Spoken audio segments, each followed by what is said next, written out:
Hello, everyone. Gosh, do I ever love a full house? It's so good to see all of you. Wonderful. My name is Bethany Groff-Dureau. You know, I have to check my notes to make sure I know my own name. I am the executive director here at the Museum of Old Newbury, and it is just a thrill to see you all. And I'm thrilled to welcome you here to hear about Rebels at Sea with my friend Eric Jay Dolin.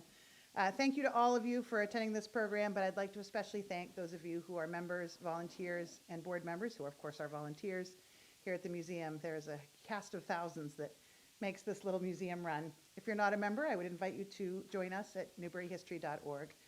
Or I have this piece of paper in my hand that you can fill out, old school. Not getting out of here without a membership ask.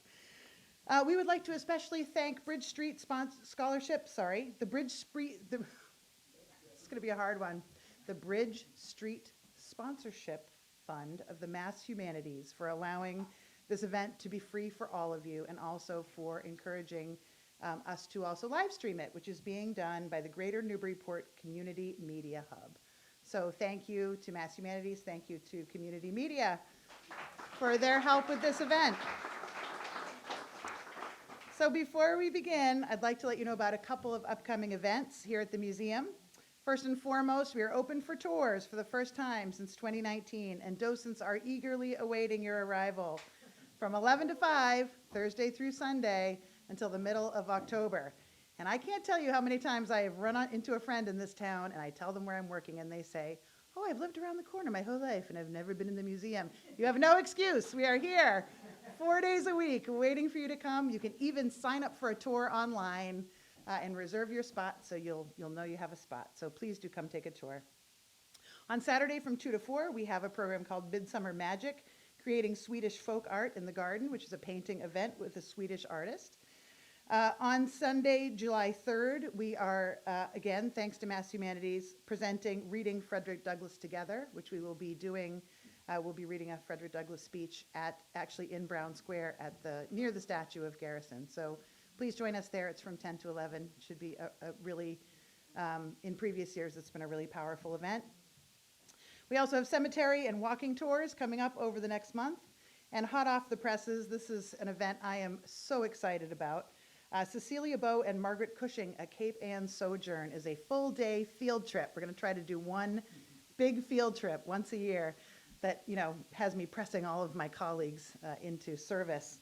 So we will be starting here looking at a portrait of Margaret Cushing. It was painted by incredible portrait artist Cecilia Bow. Then going to the Cape Ann Museum for a private curator's tour of their Cecilia Bow collection and their general collection. And then we have Beauport, the Sleeper McCann House on Easter Point, all to ourselves. So it's a full day event. There are only 24 spots, and you have to be a member. So if you would like to come up to that event, become a member, and you can sign up and join us for that day with Cecilia Bow and Margaret Cushing. So excited about that one. And with that, I am very pleased to introduce my dear friend, Eric Jay Dolin. Eric Jay Dolin is the author of 15 books. Is that right? Is that true? Wow. And well, I had to update it on the fly because I last read his bio at the Newburyport Literary Festival. Untrue. I have read one more book. There you go. His most recent is Rebels at Sea, Privateering in the American Revolution, which we'll talk about today. His last book before this one, A Furious Sky, which James likes to call A Furious Guy. This furious guy. The 500-year history of America's hurricanes is a family favorite of ours and received a number of accolades, including being chosen by the Washington Post as one of the 50 notable books of nonfiction in 2020. Other books include Leviathan, The History of Whaling in America, which is my favorite, which was chosen as one of the best nonfiction books in 2007 by the Los Angeles Times and the Boston Globe, and also won the 2007 John Lyman Award for U.S. Maritime History. Black Flag's Blue Waters, The Epic History of America's Most Notorious Pirates, which was chosen as a must-read book for 2019 by the Massachusetts Center for the Book. I'm going to sell you hard. And was a finalist for the 2019 Julia Ward Howe Award given by the Boston Authors Club. That must be a fun group. A graduate of Brown, Yale, and MIT, a wicked smart and wicked nice guy. I give you Eric Jay Dolin, who lives in Marblehead with his family. Over to you, Eric.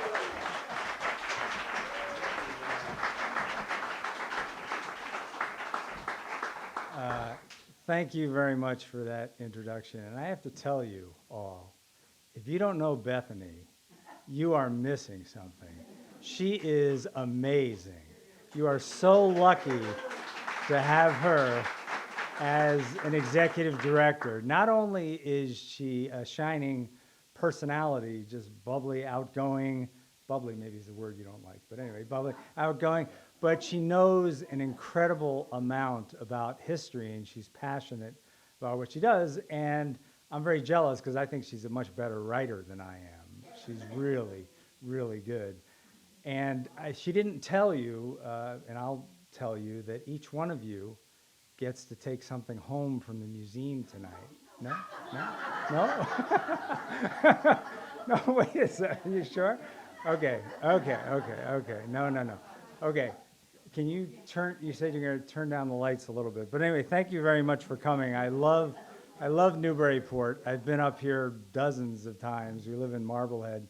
I often, when I have a day off and I just want to go absorb some history, I come up here and I walk around just beautiful houses, great history, and really a nice place. But anyway, it was late in the day on June 3rd, 1780, when Salem captain Jonathan Harridan and his privateer Pickering was on their way to the friendly port of Bilbao, Spain. The British privateer Achilles, however, stood in the way.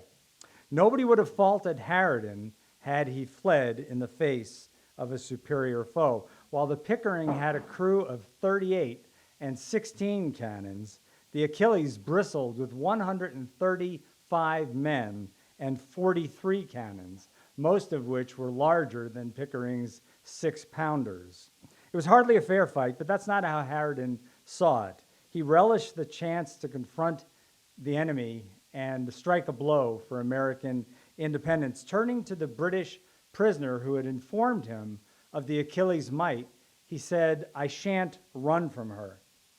And he didn't.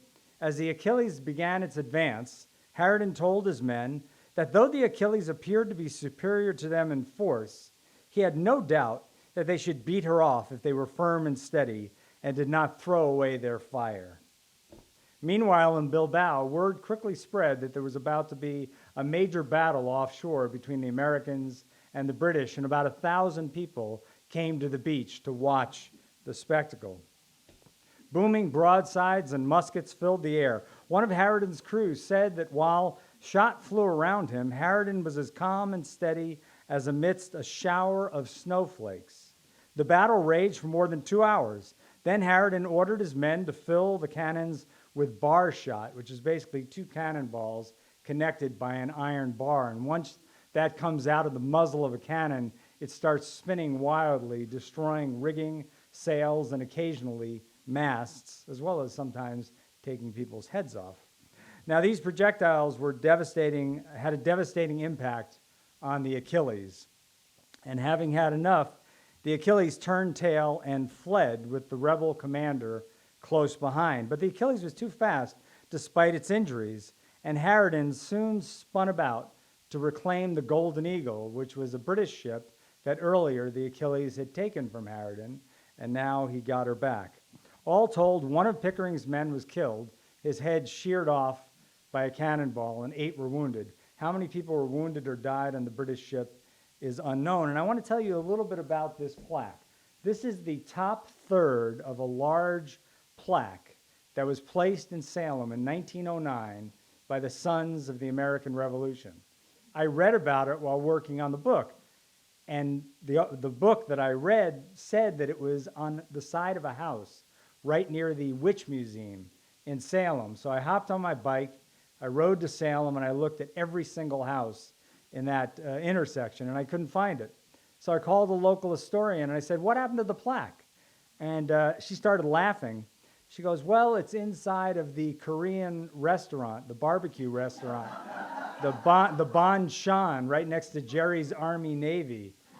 She had no idea why it ended up there. So this is during COVID, so I walked into the restaurant. They were very excited to see me, thinking that I was going to order some food, which I didn't. I said, "No, I'm here for that thing behind your head." And right behind the cash register is this enormous 3-foot-tall 2-foot wide plaque honoring Harridan. And I think that it's very appropriate that it's there because it's emblematic of the way that privateering is treated in American history. It's sort of hidden away. People don't know much about it. And I'm hoping that this book changes that a bit. Now, Harridan remained in Bilbao for 2 months, resupplying, and then he headed back to Salem. And true to form, on the way back to Salem, he captured 3 more British prizes. And when he got back to Salem, the owners of the Pickering gave him this beautiful engraved silver mug or pitcher with 2 cups that also had the engraving and his initials. And this is in the collection of the Peabody Essex Museum. And because this is a special night, my wife is here. She only comes, I give a lot of talks. She comes to 1 talk that I give for each book, or if we go to Nantucket or Martha's Vineyard, which we are for this book, she always comes for that.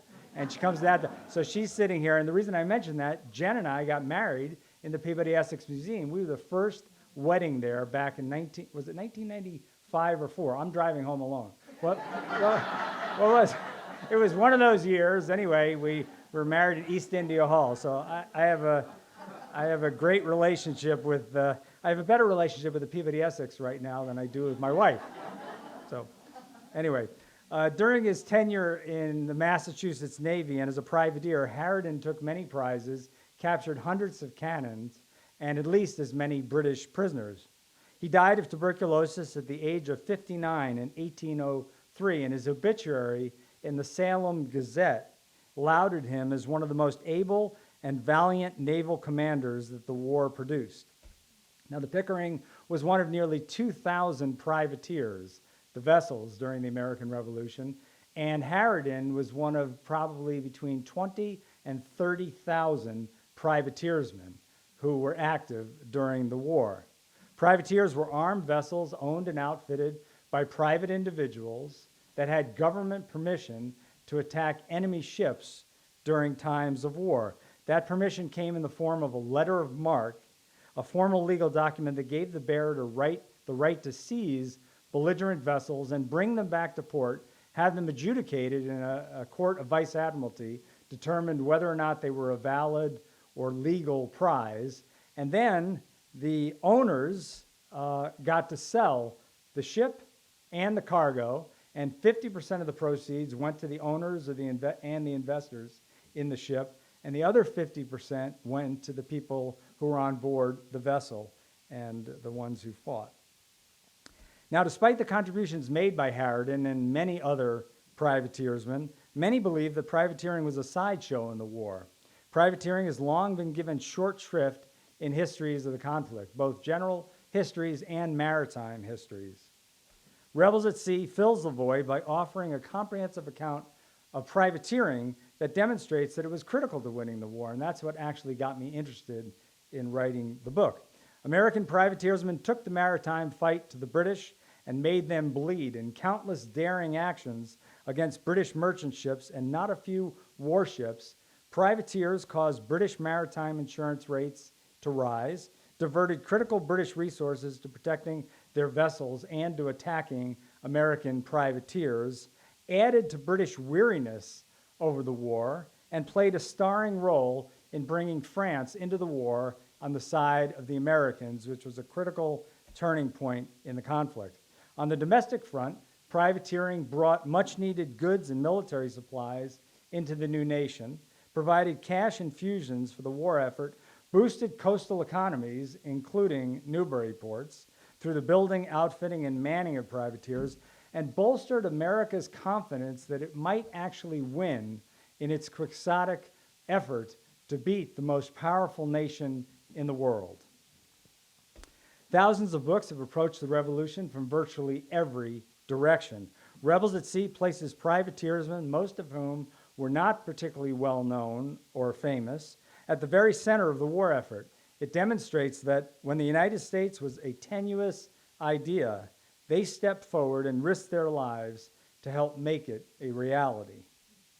In fighting against the British on the seas, the Americans relied on 4 different maritime forces. There were state navies, Washington's secret navy, which only operated for about a year at the beginning of the conflict, the Continental Navy, and privateers. Of these four, privateers were the most numerous and the most effective.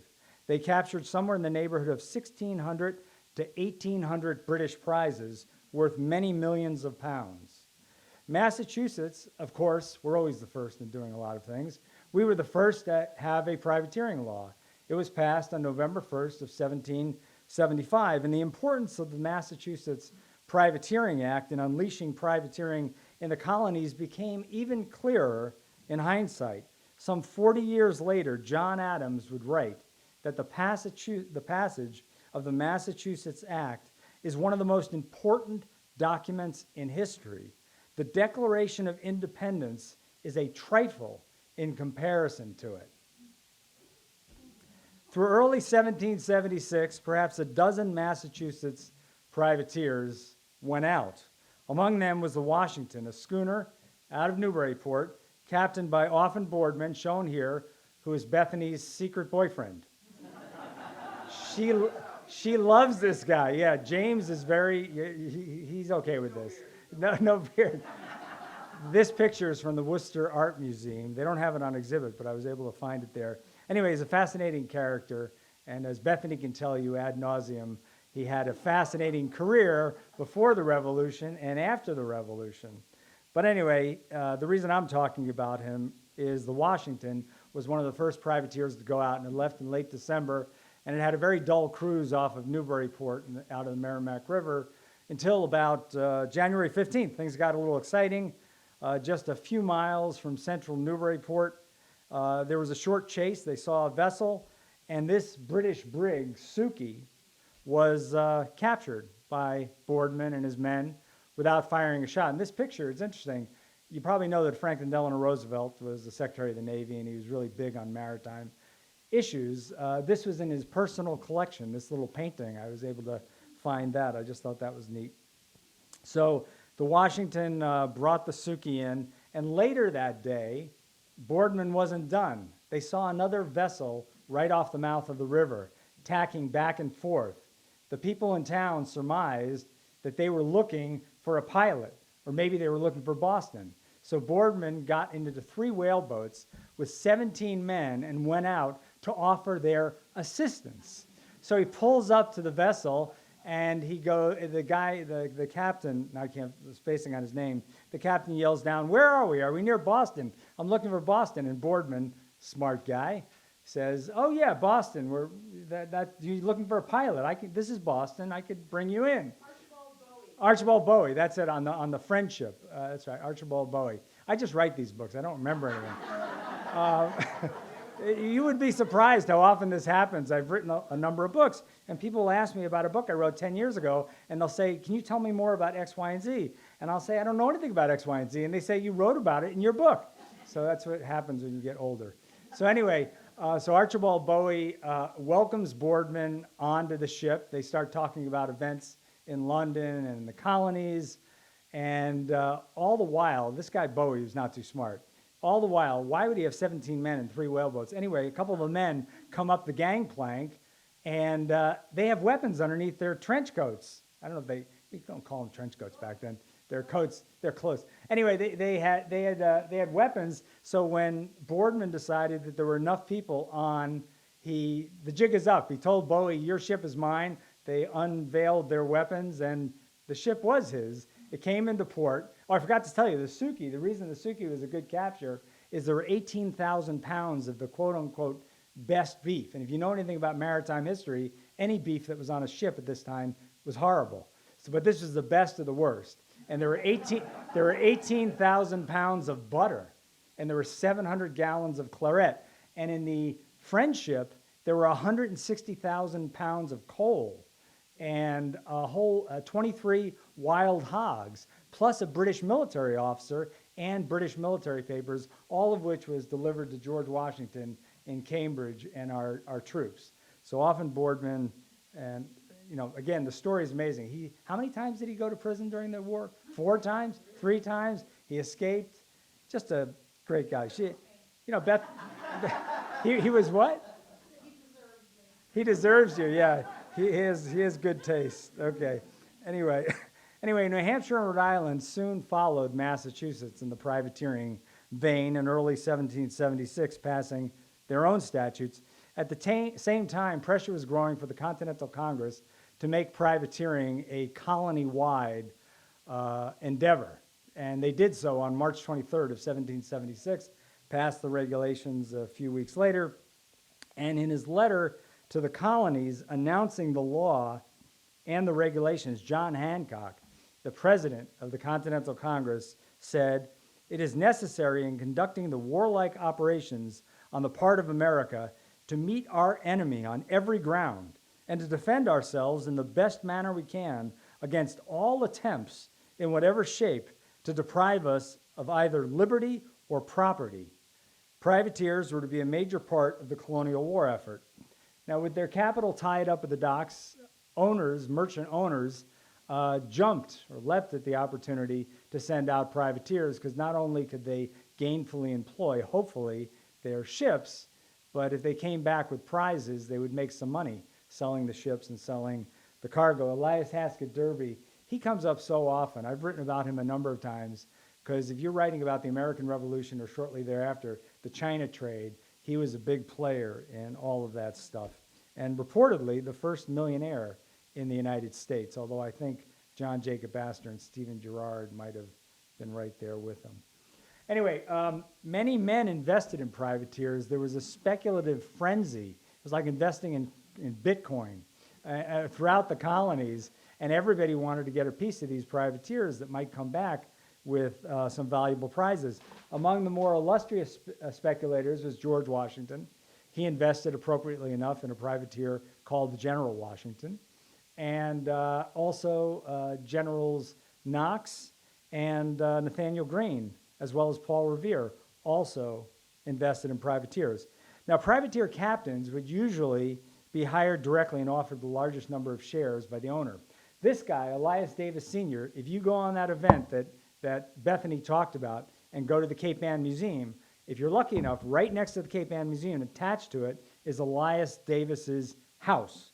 And this picture is over the mantelpiece. And I was there a couple of months ago, and the docent wasn't around, but I told them who I was, and they said, "Who are you?"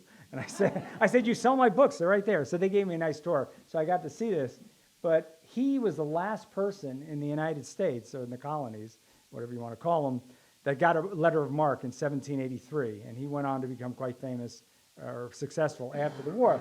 But my daughter, Lily, who is now a literary agent, she was promoted. She's a literary agent in New York City. But she doesn't like nonfiction. She likes fiction. Anyway, she was home at the time because it was COVID, and I found this picture. And I said, "Lily, come here, take a look at this." And she took a good long look at this. And she said, "I could really get into privateering." Because he's really cute. I thought so. When I saw him first, I said, "Wow." Anyway, I don't know if it helped him as a privateersman. Anyway, while crewmen were sometimes known to the owners prior to being hired, in most cases they weren't. And the way that they got privateersmen was they put in the local newspaper ads like this. And they'd invite them to what was called a hearty welcome. Basically, if you know anything about American colonial history, everybody was soused. Everybody was drinking. James, you would have had a great time back then, serving them. And so I have in the book a record of one of these events. The numbers of bowls of punch and cherry toddies and rum that was served was amazing. And then they would get them to sign on to the Articles of Agreement, and they would go out on a cruise. Now, black men served on many privateers, and some were freemen. One of those was this guy, James Fortin, who his grandfather actually purchased his freedom, and his parents were free, and they were in Philadelphia, sort of a small group of freed black people in Philadelphia. Now, he signed on to the Royal Lewis, a privateer out of Philadelphia, captained by Stephen Decatur, the father of the much more famous Stephen Decatur later on in the Quasi-War and Barbary War and the War of 1812. Anyway, why did this guy, because you know that the English offered slaves in particular, enslaved people, the opportunity to defect and get their freedom, supposedly. So black people were not treated well at all in the colonies, of course. So why would one like James Forten decide to throw his weight and his might behind the American cause? And there are two reasons. One is when he was 10 years old, the Declaration of Independence was read in a square in Philadelphia on July 8th, and he reportedly was there. And he heard the soaring rhetoric about men being created equal, and he believed the words, or at least he hoped they might be true. And then 4 years later, in 1780, Pennsylvania became the first of the American states, or the first to pass a gradual abolition of slavery law. Now, it was very gradual. Current enslaved individuals were not freed. Their children would be freed when they turned 28. But it was something. And these two laws convinced Forten that he wanted to be on the American side of this battle. So he goes out in the Royal Lewis, comes back, they capture 7 prizes. He's happy, he gives money to his mother. He decides to go out again on the Royal Lewis. Well, bad decision, because just a day out of port, the HMS Amphion, Captain John Baisley, captures the Royal Lewis. And Forten at this point is incredibly scared, because he knows that people, as he wrote, of his complexion who were captured by the British would tend to be sent to the Caribbean, the Sugar Islands, and sold into slavery. And that's what he thought his fate was going to be. Fortunately for him, Captain Baisley had a 12-year-old son on board who needed a companion. And for some reason, he chose Forten. And Forten hung out with his son for 4 or 5 weeks before they pulled into New York, which was under British control. And Baisley was so impressed by Forten and how he was deferential to his son and played marbles so well and was a good companion, he offered Forten a choice. He said, you can either go to England, you'll be my son's ward essentially, you'll have your freedom, you'll have money, I'll educate you, and you'll have all the good things in life. Or I will give you over to the prisons in New York City, along with everybody else on the Royal Lewis, and you'll have a miserable time. Make your choice. Well, James Forten said, I'm a patriot. Sorry, I'm not going to take your silk parachute, or whatever you want to call it. And he went to the Jersey, which was, as I'll talk about later, the worst of the prison ships. And he lasted 8 years. But this guy Baisley had some honor, because he talked to David Sproat, the head of the prisons in New York, and he basically said, James Forten's a good kid. Try to treat him well and allow him to be exchanged in a prisoner exchange. And he was exchanged. There were very few prisoner exchanges. He was exchanged 8 months later. And he went back to Philadelphia. He became the leading sailmaker in Philadelphia. When he died, he was worth $70,000, which was a lot of money in the early 1840s. He also stuck true to his belief that America would live up to its ideals, and he was one of the first people to give seed money to William Lloyd Garrison to launch the Liberator. So, a really interesting guy. Anyway, other black men were enslaved individuals who ran away, and they thought they'd gain their freedom by going on a privateer. Then there were many owners who saw a business opportunity and rented out their enslaved individuals. That was also done on whaling voyages, by the way. But anyway, this painting was at one point thought to be the only known painting of a black American privateersman. And it was owned by a urologist in Rhode Island. And it was valued at $300,000 because it was unique. And it was used in many books, including a very great, really great book called Blackjacks by, I'm totally spacing on his name, a historian. Anyway, to depict black men during the, Jeffrey Bolster, to depict black men during the Revolution. And it was in the centerpiece of a number of exhibitions. Well, Fraunces Tavern, which is in New York City, and where I'm supposedly speaking in the fall, arranging things now, they wanted to have an exhibition on black men and women in the American Revolution. And this was to be the centerpiece of their exhibition. So the urologist sent it out to an art conservator to get it fixed up. The art conservator took a little bit of solvent, rubbed the hand, and the black paint came off, and there was a white hand underneath. Turns out sometime in the middle of the 20th century, somebody realizing that a black privateersman would be much more valuable than a white Mariner during the same time, because it was dated to the American Revolution, painted it. And Francis Tavern, of course, found out about this and was told about this, so it was no longer in the exhibition. And that $300,000 painting is now worth $3,000, and it's hanging in the living room of a friend of mine whose dad was the urologist. So anyway, very interesting. But okay, and then there were those black men who were treated as transient property. One thing that, and this friend of mine actually has a book coming out at the end of the month all about how privateers really affected the slave trade during the American Revolution. They did, because when privateers captured British slavers, which they captured many of them off the west coast of Africa, they became slave traders. They didn't just release those black slaves. They took them to the slave marts in the colonies or in the Caribbean and made some money. So they became slave traders as well. And I'm ashamed to admit, John Brown, I went to Brown undergraduate. Brown, like a lot of other schools, has really come to grips lately with their slave-owning past. And there's a wonderful sculpture right near Manning Chapel at Brown of these huge iron chains. You know, so there's been a lot of good literature, a lot of good scholarship lately, not just Brown, but Harvard, Yale, and a lot of other schools. Because now I'm going to tell you my cynical side. The more I read about American history, and you have to keep in mind, I went to an undergraduate, master's, and a PhD in environmental policy and biology. I wanted to be Jacques Cousteau when I grew up. I sort of fell into history, and I love history, and I'm not a trained historian, so I'm always learning. And the more I read about history, the more cynical I get about human nature. And our history is so full of so many horrible passages. It really, some days it's hard to work on. Anyway, that's my editorializing about history. There's good history too. There's a lot of good history, a lot of good people. Anyway, many have argued that privateers were motivated by greed alone. Famed naval officer John Paul Jones, interesting character, who I think's reputation is much grander than he deserves, anyway, believed that it was nothing but greed.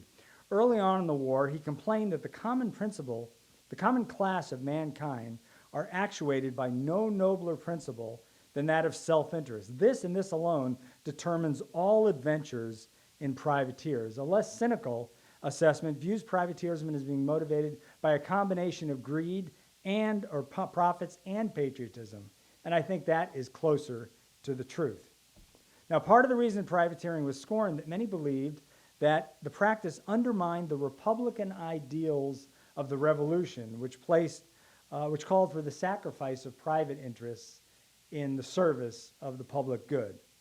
According to Mercy Otis Warren, shown here, the author of one of the earliest histories of the Revolution, privateering had a tendency to contract the mind and led it to shrink into selfish views and indulgencies, totally inconsistent with genuine republicanism. Many of the founding fathers and mothers agreed in principle. But in practice, however, many elites had a more complex view of patriotism, one that wasn't based on hewing to Republican ideals above all else. The majority of delegates to Congress clearly believed that privateering was a patriotic endeavor that served the public good. They made it a major part of America's war strategy, fully aware that it was making many individuals, including many of them, rich. Had Congress deemed that privateering worked against the public good, they could have squashed it. They could have ended privateering, but they never considered that option. And that's because the delegates and many other political and civic leaders didn't view patriotism and the pursuit of profit as mutually exclusive. Now, the argument that privateers were only in it for the money implies that others involved in the revolution were not. That's baloney. While the men who rose up after the Battle of Bunker Hill were brimming with patriotic fervor, it was very difficult to retain that fire throughout the course of the American Revolution. The only way that Congress could keep some semblance of a fighting force was to use cash bonuses and the promise of land, and those promises often were not fulfilled, unfortunately, to induce men to serve. The Navy was no different. The mariners who joined Washington's Navy, as well as those who signed up for state navies and the Continental Navy, were all motivated in part by money. Each of the naval services offered officers and crew a cut of the profits, in addition to their base salaries because few would have joined otherwise. This broadside, put together by John Paul Jones and posted all around Portsmouth, New Hampshire, to get people to join on the naval ship Ranger, could have just as easily been a recruiting poster for privateers, because there's a sentence in it that it gives people who sign on an opportunity to distinguish themselves in the glorious cause of their country and make their fortunes. I mean, the whole war was about money. I mean, the Navigation Acts, the dumping of tea, anyway. American history, I'm fond of saying that if you want to understand why things happen, follow the money.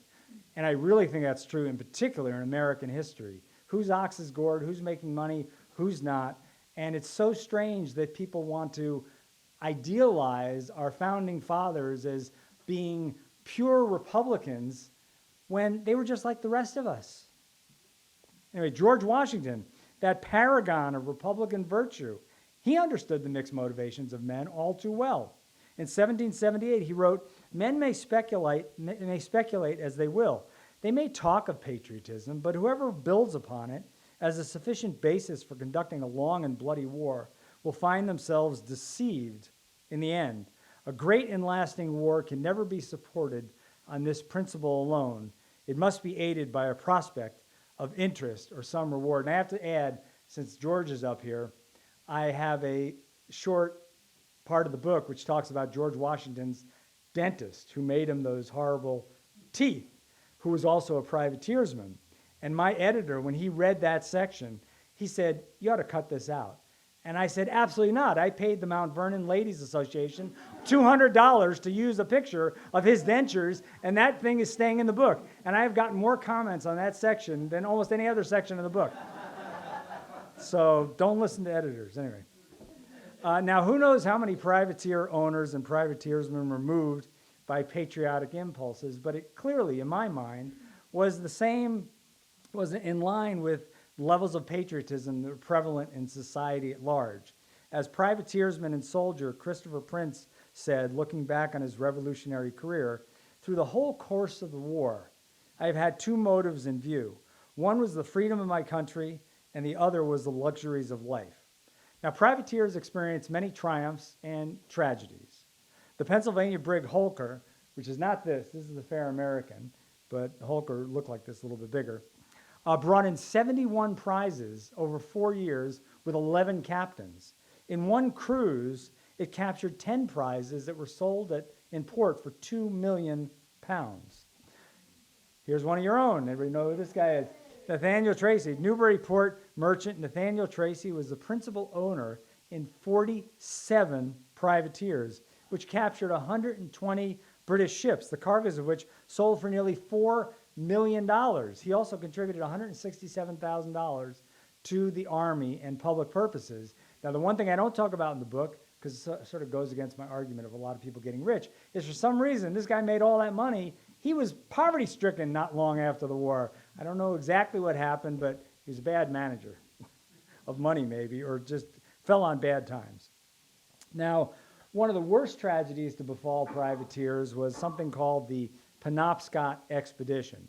I had never heard about this. And I want to add that every single book I've written, with the exception of one, are on topics I know nothing about, or almost nothing about, before I start writing it. So all of these things I'm telling you about, when I was working on the book, it was like discovery after discovery. I'd never heard of the Penobscot Expedition, but it's a fascinating failure. It was the largest maritime force gathered during the war. There was 19 warships, most of them from Massachusetts, and 12 of them were privateers. Their mission was to dislodge British forces that were building a fort on a peninsula in Maine's Penobscot Bay, where present-day Castine is.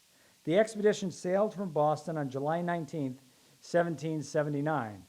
Poor organization and leadership and a critical delay in launching the attack, which was largely the result of one of the leaders' total lack of conviction, led to a fiasco when on August 14th, the Royal Navy finally had been alerted. They showed up at the mouth of Penobscot Bay, and it included a 64-gun warship. And it was a complete rout. In the end, 16 American ships were burned by their own men to keep them from being captured by the British. And since they were primed for battle, when these things burned, all the cannons exploded. It was like the 4th of July. And the rest of the ships were captured or sunk. As for the men, the soldiers and sailors alike bolted into the woods and desperately tried to make their way back to New Hampshire and Massachusetts before starving. Now, how many Americans died during the siege of Penobscot is a point of debate. The lowest number I found was 33. The highest number was more than 500. And many have labeled it as the most devastating maritime or naval defeat that the United States has suffered up until December 7th, 1941, during the attack on Pearl Harbor. Now, the British Lion roared in pain as a result of privateering attacks. They forced the British to divert naval forces to protect merchant ships and convoys, and also to attack American ships. Britain also issued their own letters of marque. Even though they called American privateers pirates, they relied on the very same tactic as they had for hundreds of years, and they unleashed a miniature fleet of privateers searching for American prey. And aggrieved British merchants pressured politicians to do something, anything, to get us back to trading with the Americans, even if they're not part of our country. We want to make money. Now, one of the most important things that privateers did during the Revolution was to bring France into the war on the side of America. In the early years of the war, France allowed American privateers in the Caribbean and in France to use their ports, reprovision, sell prizes, bring on men. All of this was in violation of treaties between France and Britain. And that, plus the damage done by American privateers, infuriated the British. The Continental Congress sent William Bingham to the French colony of Martinique, where one of his main tasks was to encourage American privateering and get the French to allow American privateers to come into port. By the time he got there, right after the Declaration of Independence, France had already decided to let American privateers in. And his efforts to add to America's privateering laurels worked brilliantly. In 1777, British sources estimated that American privateers and naval ships operating in the Caribbean had cost British merchants 1.8 million pounds. A year later, it was estimated that privateers had captured 250 British ships, and trade to the sugar colonies had plummeted by 66%. And bear in mind that trade between Britain and its sugar colonies was way more important than any trade it had ever had with the American colonies. So alarming were these figures that the Earl of Suffolk urged Parliament to keep them from the public, pointing out the impropriety of acknowledging what ought not to be acknowledged at so critical a period, the weakness of the nation. Meanwhile, Benjamin Franklin, who was in France, trying to get France to join us in this war through a formal alliance, was convinced that privateering was helping the American cause with the French, while at the same time injuring Britain. That which makes the greatest impression in our favor here, Franklin wrote, is the prodigious success of our armed ships and privateers. He added that England is extremely exasperated by the favor of our armed vessels, our armed vessels have met with here. And look at this picture. I mean, it is so mind-blowing to me to think that this is only, 200 to 300 years ago, and even more recently than that. We had kings and queens, Queen Elizabeth today. Still dressing like this, the pomp and circumstance, and just the context of this war is just fascinating to me. Now, London's public advertiser asserted that if France continued to allow American privateers to use its ports, an immediate war between France and Britain will be the inevitable consequence. Now, the critical turning point in getting France to ally with the Americans was the American victory over Gentleman Johnny Burgoyne at Saratoga in October of 1777. Privateering, while not causing a sharp turn in American fortunes on its own, helped create the situation in which this great American victory could prove decisive in bringing France into the conflict. It did so by greatly increasing the enmity between the French and the British, and also inflicting serious damage to the British economy. And as I said, I just went on a trip with my son to the Saratoga battle site. I missed Benedict Arnold's leg. We didn't go see that, but we got to see the area where the battle took place, and it was just fascinating. Now, Arguably, the most horrific chapter in the war, bar none, is concerns the prisons in England and the prison ships in the colonies, particularly New York. In both places, American privateersmen made up the bulk of the prison population. The two main prisons in Britain were Mill and Fortin prison. They only had about 3,000 prisoners during the entire course of the war, and the death rate was about 3 to 6%, which is sort of on par with other prisons during this era. Now, Mill and Fortin prisons were not easy places to be, and they were bad enough, but by far the worst experience any combatant had to endure was a stay on one of the British prison ships moored off of New York City in Wallabout Bay, which is right on the edge where the Brooklyn Navy Yard is today. Between 15,000 and 22,000 men were held on these ships. All of the prison ships were dreadful, but by far the worst was the Jersey, which was labeled by the men who stayed there, Hell Afloat. It was a fourth-rate 64-gun British warship that had been dismasted, brought into Wallabout Bay, basically wedged into the mud, and during low tide there was only 4 or 5 feet of water on the side of the ship, and basically right over here is land. So the men, the prisoners on the ship, could actually see, farms and a nicer life while they were imprisoned. And the Jersey held, believe it or not, look at that thing, the Jersey held between 800 and 1,200 men on any single day for multiple years. Between 6 and 12 men died every day. Every morning, the British came to the head of the stairs and yelled down, "Rebels, bring up your dead." Those dead were put into whaleboats or longboats, taken to the shore very close by, interred in shallow graves. Whenever there was a storm or a particularly high tide, all of a sudden those graves, the dirt would be washed away, and the men on board, who were allowed to come up to the main deck for about an hour a day, could actually see this grisly rack line of death just not far away from them, which was, for unfortunately most of them, because about 90% of the people on these ships ultimately died. So one other thing I wanted to tell, well, I'll tell you after I read this. This is an account of somebody who was on the ship. He left this damning portrait. There were about 1,100 prisoners on board. There were no berths or seats to lie down on, not a bench to sit on. Many were almost without clothes. The dysentery, fever, frenzy, and despair prevailed among them and filled the place with filth, disgust, and horror. The scantiness of the allowance, the bad quality of the provisions, the brutality of the guards, and the sick pining for comforts they could not obtain, altogether furnished continually one of the greatest scenes of human distress and misery ever beheld. And just to give you another example, a couple of examples, it was a hard chapter to write. At the base of the stairs, during the night, the men had to go to the bathroom. They tried to make it to the base of the stairs to relieve themselves. They often didn't make it. And every morning, I know this could gross you out, luckily you probably already ate dinner. Every morning there was 2 to 3 feet of feces surrounding the stairs. And think about how they made the meat. On top, they had these big copper cauldrons. What they would do is they would take the already rotten meat, throw it into the copper cauldrons. They'd use a hose to bring up salt water from the side of the ship, the very place where they threw all the offal and waste from the ship itself. They took that polluted water, put it into the copper pot, heated it up. So not only were the men eating rotten meat that was boiled in rotten water, but the salt water reacted with the copper, so they were being dosed with heavy metals at the same time. It just was a horrible, horrible experience. If you know anything about the Civil War, it's sort of like the shocking things that happened at Andersonville prison.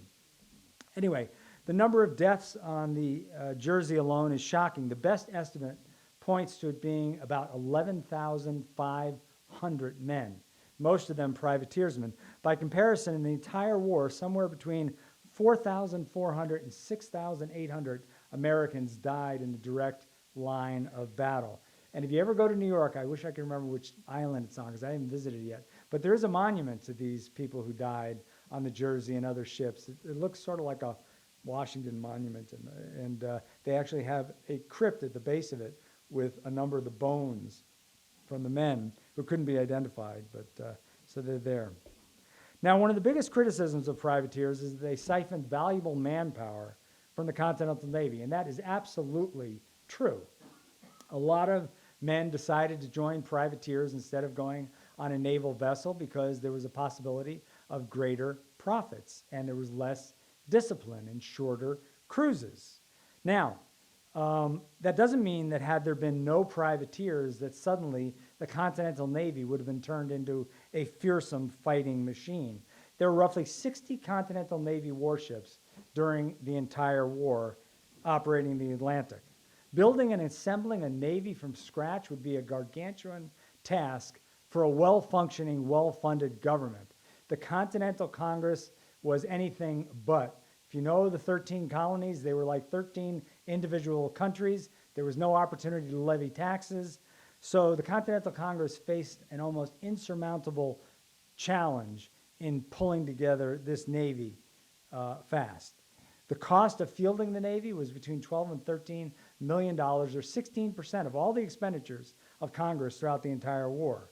Because Congress didn't have the power to levy taxes, the Navy came to life haltingly. And because some of these frigates, some of them were actually built, they were built so quickly they used green wood. Well, what happens if you have green wood in your hull? Well, as it dries, you have leaks. It was just a mess.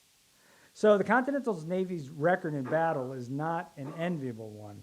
28 vessels were captured or destroyed, and many others were lost at sea, sold, or returned to France, or burned, once again, to keep them from falling into British hands. At war's end, just a few Navy ships were left. There were, however, some bright spots for the Navy. Raids on the Caribbean munitions depots brought back much-needed gunpowder. Navy ships did an excellent job of ferrying diplomats and correspondents back and forth across the Atlantic, and they captured about 200 prizes, most of which, just like privateers, were merchant ships, not Navy ships. Now, nevertheless, in July 1780, John Adams, who was a big fan of the Continental Navy and of privateering, reflected on the fortunes of the Navy, writing, "In looking over the long list of vessels belonging to the United States taken and destroyed, and recollecting the whole history of the rise and progress of our Navy, it is very difficult to avoid tears. The American Revolution was the Navy's first hour, but not its finest." And I actually said that sentence a week ago at the United States Naval Museum in Washington, D.C., with the director of the museum sitting right in front of me, and he agreed with me. So they didn't put me in the stocks. Now, it's difficult to imagine a different record for the Navy if privateering had been outlawed. If there had been no privateers, the Navy would have had an easier time recruiting officers and men. It would have had more ammunition. It would have had more cannons.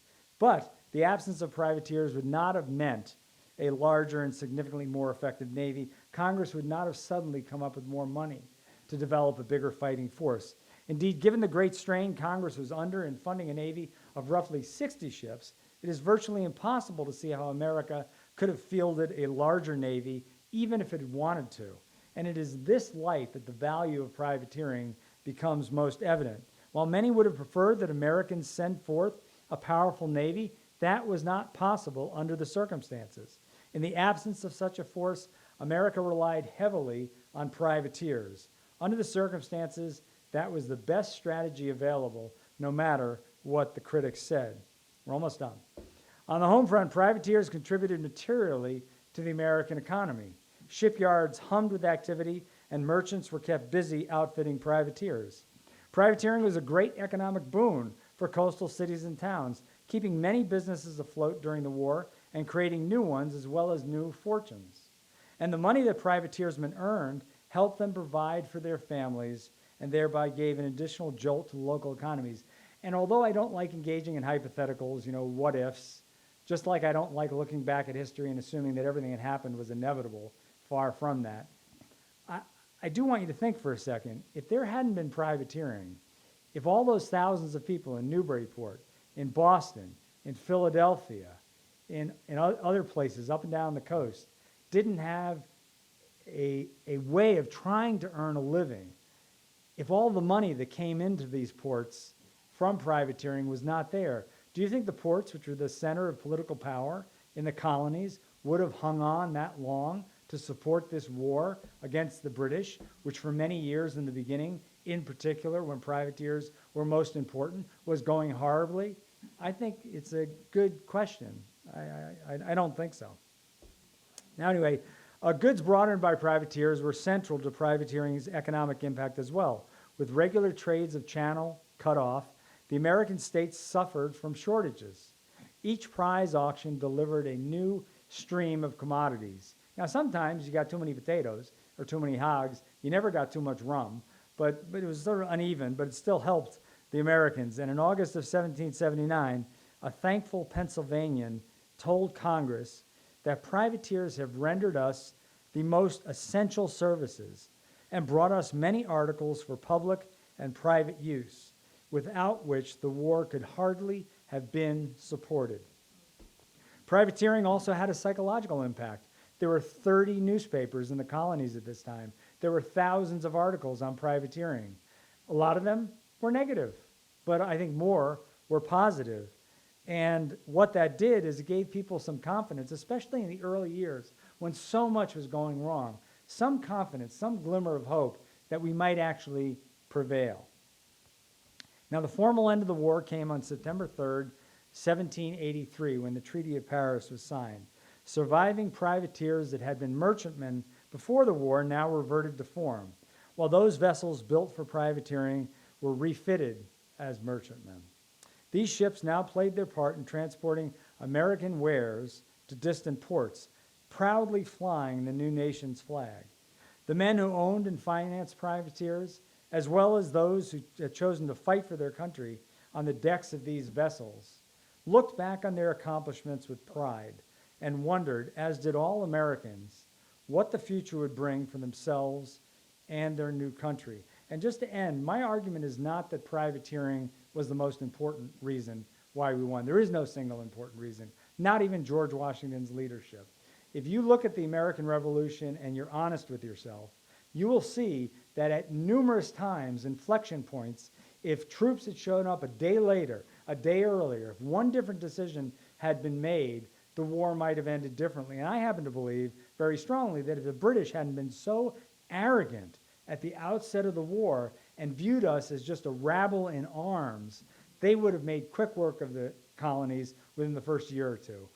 They really lost their best chance. And then when France came in, it became a world war. So my argument is that privateering is one of many factors, because as George Washington said, it was a standing miracle that we won. And there were many things that contributed to that miracle. And I'm very happy that we did win, because if we didn't, I wouldn't be here today. So anyway, that's my talk. Thanks.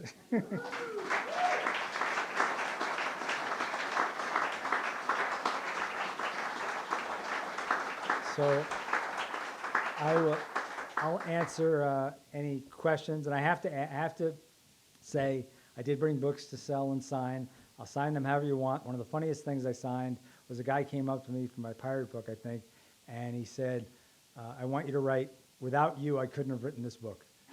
so I did. Anyway, I did. Oh yeah, I wrote it. Yeah, I write. Well, my wife's here. I'll tell an even saucier story. I was at the Stanford Yacht Club. I spent my high school years in Stanford, but I had never been in the yacht club. My family was not yacht club people. And anyway, I was invited to speak at the Stanford Yacht Club a couple of times. And one time I was there, and this woman afterwards comes up. She's laughing, and she's with her, I assume, her boyfriend. She's got a copy of my book, and she goes, "I know just what I want you to write." And I said, "Okay." She goes, "I want you to write, dear," I don't remember her name, "Dear, I love you so much. You mean so much to me. Love, Eric." And there was a bookseller next to me, and I looked at her. I said, "Should I write that?" And she goes, "I don't know. It's your book." And I said, "It's a sale." So I wrote it. But Jennifer was not very excited when I told her that story. I have no idea. Somewhere there's a book that says, "I love this woman." So anyway. It's too late. It's too late.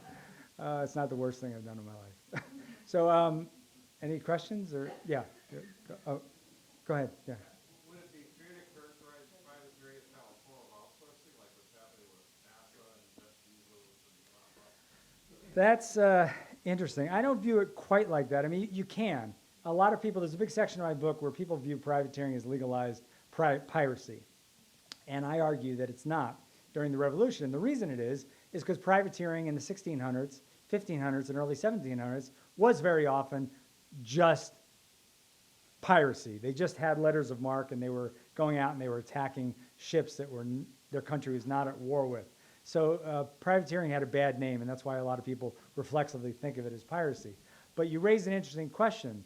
It is like outsourcing, and there actually have been recent efforts because in the United States Constitution, Section 1, Article 8, allows for letters of marque to be issued to this day. We were not one of the countries that signed a treaty in 1855, 1856, that outlawed privateering because we wanted to have it in our back pocket. It bit some of us in the behind because what happened during the Civil War? Jefferson Davis issued letters of marque for Southern privateers to attack Union shipping. And in fact, they captured a couple of Union ships, but then the Union ships captured some Confederate privateers, and one of the first privateers captured was the Savannah.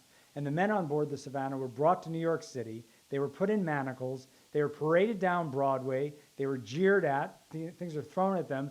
They were thrown into the Tombs prison. And then Abraham Lincoln said he was going to hang them for piracy. He didn't remember his own history. You know, for piracy. Well, Jefferson Davis said, Abe, he didn't really say that. He wrote a letter. You do that, and I'm going to start hanging your soldiers one for one. So needless to say, the Union did not hang Confederate privateersmen, and after about a year and a half, they stopped issuing letters of marque because they weren't that effective. The Alabama and Shenandoah, the more formal Southern Navy, was more effective. And actually, the Union thought about issuing letters of marque.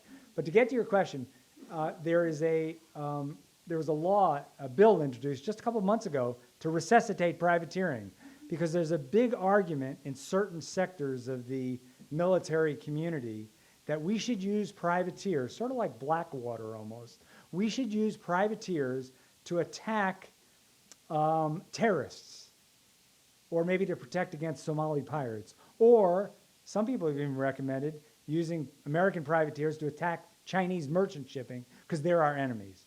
Now, I did not talk about that in the book. I have a footnote. Time magazine asked me to write, well, I've written essays for Time magazine before, and the editor was interested in having me do something on privateering. And she said, can you connect it to Blackwater? Can you connect it to modern day? Is there any parallels, or do you want to talk about that law? And I like writing about things when everybody's dead, because I have very strong political views, but I certainly don't want to get into an argument with people who are gung-ho about resuscitating privateering. So I declined, so I didn't write that essay. But yes, there are parallels, I suppose.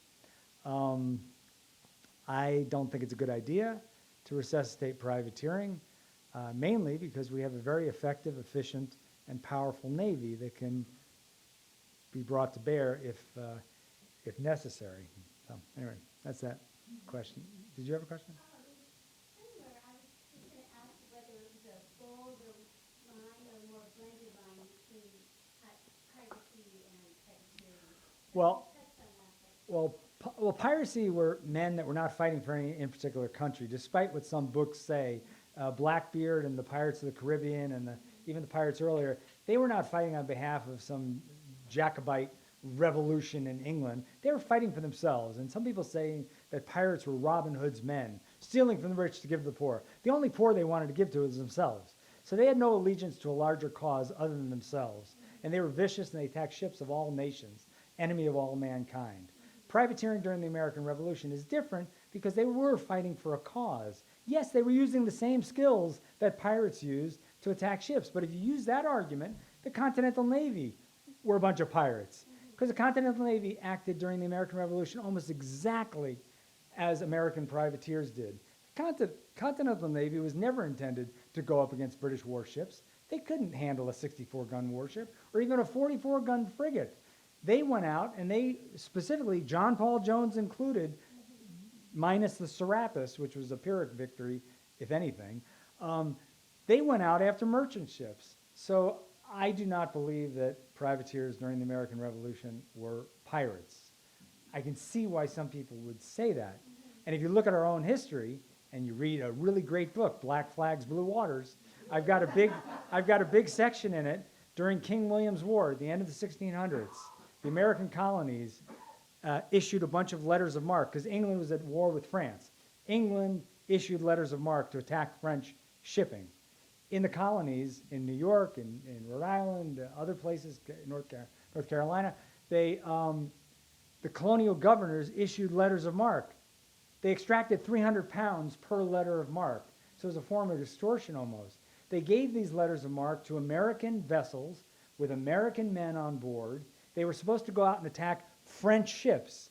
What did they do? They got in their vessels with their legitimate letter of marque. They sailed around the Cape of Good Hope into the Indian Ocean, where they attacked Mughal ships transiting between India and the Red Sea ports of Jeddah and Mocha, mainly during the Hajj, with lots of money on board, lots of Far Eastern goods, engaged in vile activities, killed a lot of people, brought all that booty back to the colonies where they were welcomed with open arms, despite the fact that England had outlawed piracy and was upset about this activity in the colonies. And not only that, when the pirates came back, each individual pirate or privateer was forced to grease the hands of local officials, mainly the colonial governor, with 100 pieces of 8, just to be allowed to come back into port and not be arrested for the very illegal act that they had been sent out to do in the first place.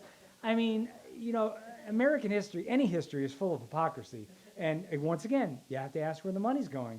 And Americans love these guys. They were their fathers, sons, and brothers who went halfway around the world to attack quote-unquote infidels because they were non-Christian and they didn't care about them, and bring that money back to America, which had been treated horribly by the mother country, who starved them of currency. So these pirates brought back currency. And America, the colonies, always got the worst goods. All the best Far Eastern goods went to London first and was sold in England, and then it went to the Caribbean, where all the rich sugar barons were, and then finally the dregs went to the American colonies. We were used in the mercantile theory of the day. You know, American colonies were just a source of raw materials for the mother country, by and large, and they had a very negative view of us. So there's a lot of reasons why there's a revolution. It wasn't just the tea, the Boston Massacre. Anyway, it's a long, get me going. See, the problem is I work in my garage. My garage is a converted office, very nice office. I used to work in the basement, but my wife decided I'm too much of an introvert. I needed some light. So we redid the garage, which is my favorite room in the house. But you can see what happens. I spend a lot of time alone. When I'm in front of people, I can't shut up.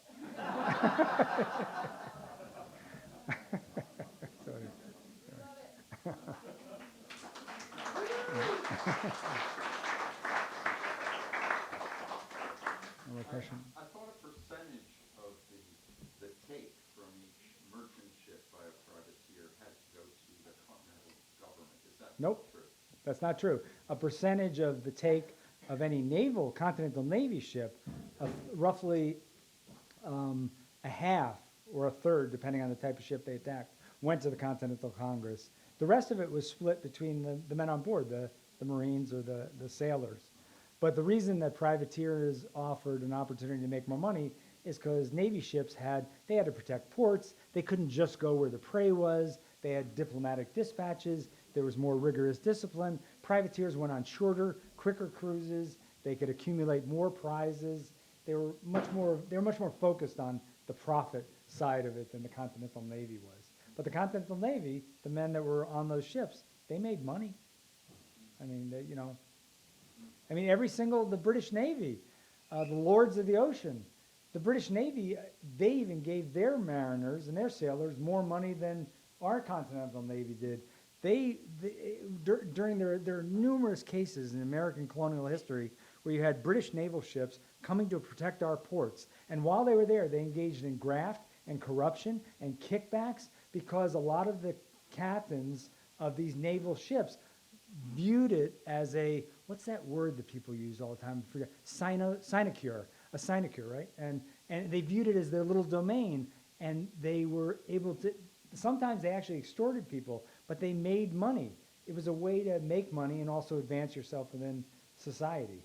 I'm not saying everything is about money. I mean, as I say in the book, people had real patriotic motives. I do believe that.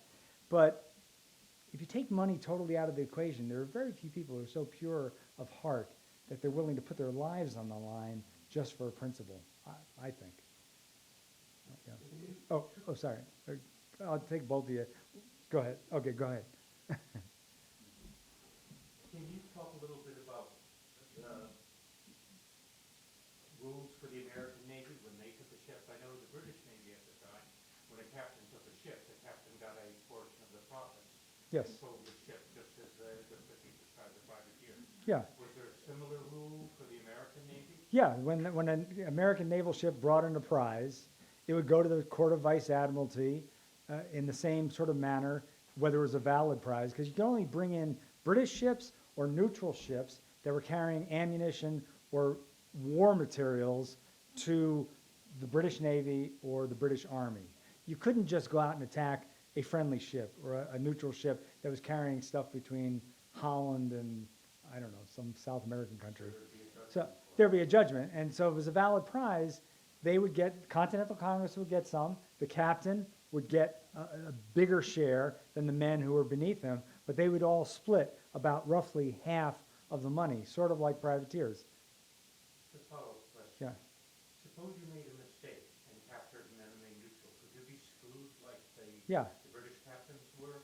Yeah, well, you were screwed in the sense that there were a number of court cases that got appealed to a higher courts where somebody was able to prove that that ship that was captured was not a valid prize, and the court ruled that the ship and its cargo had to be returned to the owners. So there were ships that were captured by privateers and by naval ships that were mistakes, in effect, and they got returned to Holland or Germany or even France and or Spain.